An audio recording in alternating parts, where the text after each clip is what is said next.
መጽሐፈ ሩት ምዕራፍ 1 አቤሜሌክና ቤተሰቡ ወደ ሞዓብ እንደተሰደዱ። እንዲህም ሆነ፣ መሳፍንት ይገዙ በነበረ ጊዜ በሀገሩ ላይ ራብ ሆነ።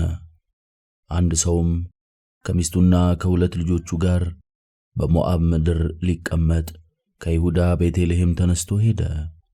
የሰውየውም ስም አቤሜሌክ፣ የሚስቱም ስም ኑኃሚን፣ የሁለቱም ልጆች ስም መሐሎንና ኬሎን ነበረ። ከይሁዳ ቤተልሔምም የኤፍራታ ሰዎች ነበሩ። ወደ ሞዓብ ምድር መጡ፣ በዚያም ተቀመጡ። የኑኃሚን ባል አቤሜሌክም ሞተ፣ እርሷም ከሁለቱ ልጆቿ ጋር ቀረች። እነርሱም ከሞዓብ ሴቶች ሚስት አገቡ። የአንዲቱም ስም ኦርፋ፣ የሁለተኛይቱም ስም ሩት ነበረ።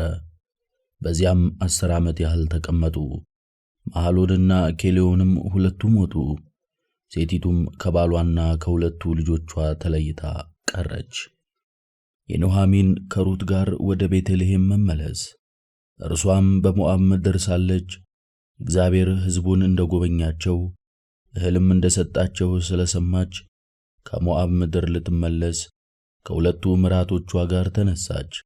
እርሷም ከሁለቱ ምራቶቿ ጋር ከምትኖርበት ስፍራ ወጣች። ወደ ይሁዳ ምድር ሊመለሱ በመንገድ ሄዱ። ኑኃሚንም ምራቶቿን አለቻቸው፣ ሂዱ፣ ወደ አባቶቻችሁና ወደ እናቶቻችሁ ቤት ተመለሱ። በእኔና በሞቱት እንዳደረጋችሁ እግዚአብሔር ቸርነትን ያድርግላችሁ። እግዚአብሔር በየባላችሁ ቤት ዕረፍትን ይስጣችሁ። ሳመቻቸውም፣ ድምፃቸውንም ከፍ አድርገው አለቀሱ። እነርሱም ከአንቺ ጋር ወደ ሕዝብሽ እንመለሳለን አሏት። ኑኃሚንም አለች፣ ልጆቼ ሆይ ተመለሱ፣ ባል ለማግባት አርጅቻለሁና ሂዱ። ተስፋ አለኝ ብል ዛሬ ሌሊትስ እንኳ ባል ባገባ ወንዶች ልጆችንም በወልድ እነርሱ እስኪያድጉ ድረስ ትቆያላችሁን? ስለ እነርሱስ ባል ማግባትን ትተዋላችሁን? ልጆቼ ሆይ እንዲህ አይደለም፣ የእግዚአብሔር እጅ በእኔ ወጥቷልና ከእናንተ የተነሳ እጅግ ተመርሬአለሁ። ድምፃቸውንም ከፍ አድርገው እንደገና አለቀሱ። ኦርፋም አማቷን ሳመች፣ ወደ ሕዝቧም ተመለሰች። ሩት ግን ተከተለቻት። ኑኃሚንም እነሆ ባልንጀራሽ ወደ ሕዝቧና ወደ አማልክቷ ተመልሳለች፣ አንቺም ደግሞ ከባልንጀራሽ ጋር ተመለሺ አለቻት። ሩትም ወደምትሄጂበት እሄዳለሁና በምታድሪበትም አድራለሁና እንድተውሽ ከአንቺም ዘንድ እንድመለስ አታስቸግሪኝ። ሕዝብሽ ሕዝቤ አምላክሽም አምላኬ ይሆናል። በምትሞችበትም ስፍራ ሞታለሁ፣ በዚያም እቀበራለሁ። ከሞት በቀር አንቺንና እኔን የሚለየን አንዳች ነገር እንደሌለ እግዚአብሔር ይህንን ያድርግብኝ እንዲህም ይጨምርብኝ አለች። ኑኃሚንም ከእርሷ ጋር ለመሄድ እንደቆረጠች ባየች ጊዜ እርሷን ከመናገር ዝም አለች። ሁለቱም እስከ ቤተልሔም ድረስ ሄዱ። ወደ ቤተልሔምም በደረሱ ጊዜ የከተማይቱ ሰዎች ሁሉ ስለ እነርሱ ይህች ኑኃሚን ናትን እያሉ ተንጫጩ። እርሷም ሁሉን የሚችል አምላክ አስመርሮኛልና መራራ በሉኝ እንጂ ኑኃሚን አትበሉኝ። በሙላት ወጣሁ፣ እግዚአብሔርም ወደ ቤቴ ባዶዬን መለሰኝ። እግዚአብሔር አዋርዶኛልና ሁሉን የሚችል አምላክ አስጨንቆኛልና ኑኃሚን ለምን ትሉኛላችሁ አለቻቸው። ኑኃሚንም ከሞዓባዊት ምራቷ ከሩት ጋር ከሞዓብ ምድር ተመለሰች። የገብስም መኸር በተጀመረ ጊዜ ወደ ቤተልሔም ደረሱ። ምዕራፍ 2 ሩት በቦዔዝ እርሻ ቃርሚያ ለመልቀም እንደሄደች። ለኑኃሚንም ባሏን የሚያውቀው ሰው ነበራት። እርሱም ከአቤሜሌክ ዘመዶች ወገን የሆነ ጽኑ ኃያል ሰው ነበር። ስሙም ቦዔዝ ይባል ነበረ። ሞዓባዊቱም ሩት ኑኃሚንን በፊቱ ሞገስ የማገኘውን ተከትዬ እህል እንድቃርም ወደ እርሻ ልሂድ አለቻት። እርሷም ልጄ ሆይ ሂጂ አለቻት። ሄደችም፣ ከአጫጆችም በኋላ በእርሻ ውስጥ ቃረመች። የአቤሜሌክ ወገን ወደ ነበረው ወደ ቦዔዝም እርሻ ደረሰች። እነሆም ቦዔዝ ከቤተልሔም መጣ። አጫጆችንም እግዚአብሔር ከእናንተ ጋር ይሁን አላቸው። እነርሱም እግዚአብሔር ይባርክህ ብለው መለሱለት። ቦዔዝም በአጫጆቹ አዛዥ የነበረውን ሎሌውን ይህች ልጅ የማን ናት አለው። የአጫጆችም አዛዥ ይህችማ ከሞዓብ ምድር ከኑሃሚን ጋር የመጣች ሞዓባዊቱ ልጅ ናት። እርሷም ከአጫጆቹ በኋላ በነዶ መካከል እንድቃርምና እንድለቅም ባክህ ፍቀድልኝ አለች። መጣችም፣ ከማለዳም ጀምራ እስካሁን ድረስ ቆይታለች። በእርሻው ውስጥ ጥቂት እንኳን አላረፈችም አለው። ቦዔዝም ሩትን ልጄ ሆይ ትሰሚያለሽን? ቃርሚያ ለመቃረም ወደ ሌላ እርሻ አትሂጂ፣ ከዚህም አትሂጂ። ነገር ግን ሴቶች ልጆቼን ተከተይ፣ ወደሚያጭዱበትም ስፍራ ተመልከቺ፣ ተከታያቸውም። የሚነካሽም እንዳይኖር ብላቴኖቹን አዛለሁ። በተጠማሽም ጊዜ ወደ ማድጋው ሄደሽ ልጆቹ ከቀዱት ውሃ ጠጪ አላት። በግንባሯም ተደፍታ በምድር ላይ ሰገደችለት። እኔን ለመቀበል በምን ነገር በፊትህ ሞገስ አገኘሁ? እኔ እንግዳ አይደለሁም አለችው። ቦዔዝም ባልሽ ከሞተ በኋላ አባትሽንና እናትሽን የተወለድሽበትንም ምድር ትተሽ ቀድሞ ወደ ማታውቂው ሕዝብ እንደመጣሽ ለአማትሽ ያደረግሽውን ነገር ሁሉ ፈጽሞ ሰምቻለሁ። እግዚአብሔር እንደ ሥራሽ ይስጥሽ፣ ከክንፉም በታች መጠጊያ እንድታገኚ በመጣሽበት በእስራኤል አምላክ በእግዚአብሔር ዘንድ ደሞዝሽ ፍጹም ይሁን አላት።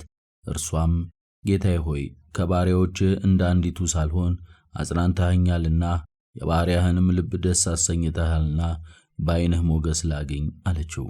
ቦዔዝም በምሳ ጊዜ ወደዚህ ቅረቢ፣ ምሳም ብዪ፣ እንጀራሽንም በሆምጣጤው አጥቅሺ አላት። በአጫጆቹም አጠገብ ተቀመጠች። ቦዔዝም የተጠበሰ እሸት ሰጣት። በልታም ጠገበች፣ አተረፈችም። ደግሞም ልትቃርም በተነሳች ጊዜ ቦዔዝ ብላቴኖቹን በነዶ መካከል ትቃርም፣ እናንተም አትከልክሏት፣ ደግሞም የሰበሰበችውን ተሸከሙላት፣ ቃርሚያም ተውላት፣ እርሷም ትብላ ትቃርም፣ አትገስጿትም ብሎ አዘዛቸው። በእርሻውም ውስጥ እስከ ማታ ድረስ ቃረመች።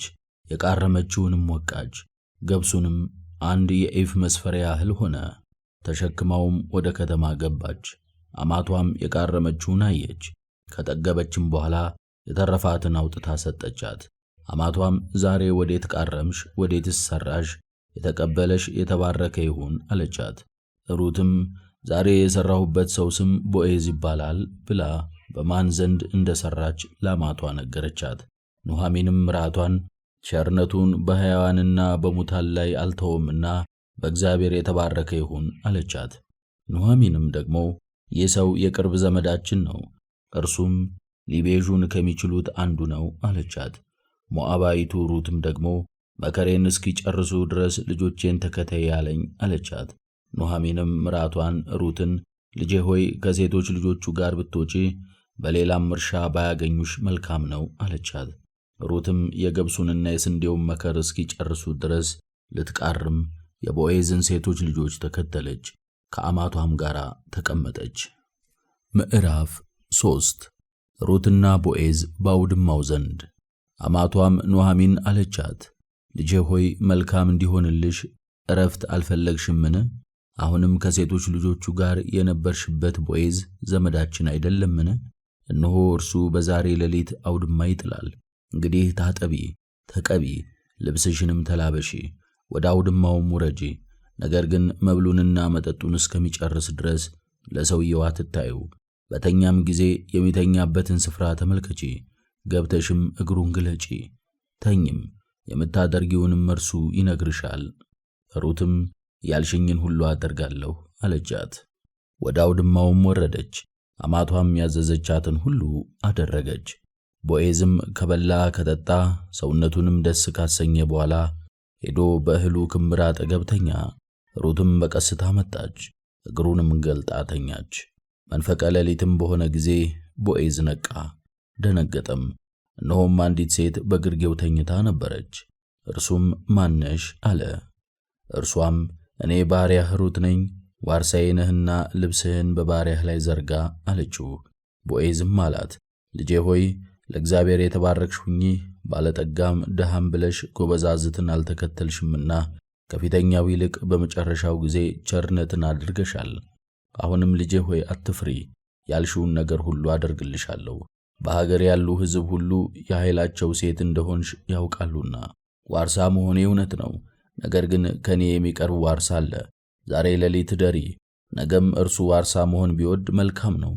ዋርሳ ይሁን ዋርሳ ሊሆን ባይወድ ግን ሕያው እግዚአብሔርን እኔ ዋርሳ ሆንሻለሁ። እስኪነጋ ድረስ እደሪ። እስኪነጋም በግርጌው አደረች። ሰውም ሳይተያይ ተነሳች። ቦዔዝም ሴት ወደ አውድማው እንደመጣች ማንም እንዳያውቅ ብሎ ነበርና ገና ሰውና ሰው ሳይተያይ ተነሳች። እርሱም የለበሽውን ልብስ አምጥተሽ ያዥው አላት። በያዘችውም ጊዜ 6 መስፈሪያ ገብስ ሰፈረላት፣ አሸከማትም። እርሷም ወደ ከተማ ሄደች። ሩትም ወደ አማቷ መጣች። አማቷም ልጄ ሆይ እንዴት ነሽ አለቻት። እርሷም ሰውየው ያደረገላትን ሁሉ ነገረቻት። ወደ አማትሽ ባዶ እጅሽን አትሂጂ ብሎ ይህንን 6 መስፈሪያ ገብስ ሰጠኝ አለቻት። እርሷም ልጄ ሆይ ሰውየው ይህን ነገር ዛሬ እስኪያደርገው ድረስ አያርፍምና ቃሌ እንደማይቀር እስክታይ ድረስ ተቀመጪ አለቻት። ምዕራፍ 4 የሩትና የቦዔዝ ጋብቻ። ቦዔዝም ወደ ከተማይቱ በር አደባባይ ወጥቶ በዚያ ተቀመጠ። እነሆም ቦዔዝ ስለ እርሱ ይናገር የነበረው የቅርብ ዘመድ ሲያልፍ ቦዔዝ አንተ ቀርበ እስክንነጋገር ድረስ በዚህ ተቀመጥ አለው። እርሱም ቀረብ ብሎ ተቀመጠ። ቦዔዝም ከከተማይቱ ሽማግሌዎች 10 ሰዎች ጠርቶ በዚህ ተቀመጡ አላቸው። እነርሱም ተቀመጡ። ቦዔዝም የቅርብ ዘመዱን የወንድማችንን የአቤሜሌክን የርስቱን ድርሻ መልስላት፣ እኔ ግን ትሰማይ ዘንድ በዚህ በተቀመጡት በሽማግሌዎች ፊትና በሕዝቡ ፊት ምረጥ ብዬ ነገርሁ። ተወርስ እንደሆነ ውረስ፣ የማትወርስ ከሆነ ግን ንገረኝና ልወቅ። አስቀድሞ መውረስ የሚገባህ አንተ ነህና እኔም ካንተ በኋላ ነኝና። እርሱም አዎ እወርሳለሁ አለው። ቦዔዝም እርሻውን ከኑኃሚን እጅና ከሟቹ ሚስት ከሞዓባዊት ከሩት እጅ በምትወስድበት ቀን ለሞተው በርስቱ ስሙን እንድታስነሳለት እርሷን ልትወስድ ይገባሃል አለው። ወራሹም የራሴን ርስት እንዳላጣ መውረስ አልችልም፣ እኔ መውረስ አልችልምና አንተ የኔን መውረስ ውሰደው አለው።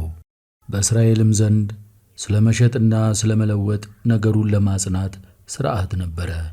ሰውየው ጫማውን ያወልቃል፣ መቤዠቱንም ለሚቤዥ ለባልንጀራው ይሰጠዋል።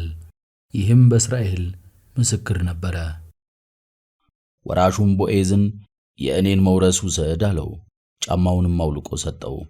ቦዔዝም ሽማግሌዎችንና ሕዝቡን ሁሉ ለአቤሜሌክና ለከሊዮን ለመሐሎንም የነበረውን ሁሉ ከኑኃሚን እጅ እንደወሰድሁ እናንተ ዛሬ ምስክሮች ናችሁ።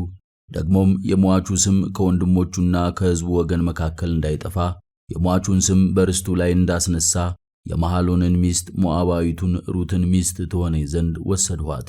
እናንተም ዛሬ ምስክሮች ናችሁ አላቸው። በከተማይቱ በር አደባባይም የነበሩ ሕዝብ ሁሉ ሽማግሌዎችም እኛ ምስክሮች ነን፣ እግዚአብሔር ይህችን ወደ ቤት የምትገባውን ሴት የእስራኤልን ቤት እንደሰሩ እንደ ሁለቱ እንደ ራሔልና እንደ ልያ ያድርጋት።